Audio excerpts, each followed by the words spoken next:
Assalomu alaykum Hobby.uz kanali obunachilari. Bugun sizlar bilan qushlarimizni nar modasini ajratishni o'rganamiz.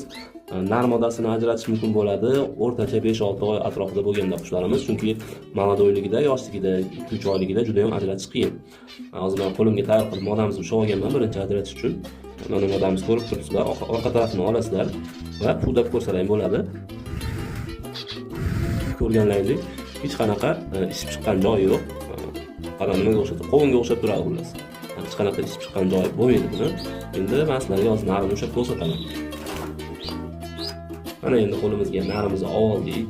Narimizni ham xuddi shunaqa orqa tarafini sekin o'girib turib pudab ko'rsalaring bo'ladi. Pudaganda mana yaqqol katta bo'lib ko'rinib ajrab turibdi. Bu o'sha erkakligidan dalolat. Shunaqa qilib ajratsak bo'ladi nar modalarimizni.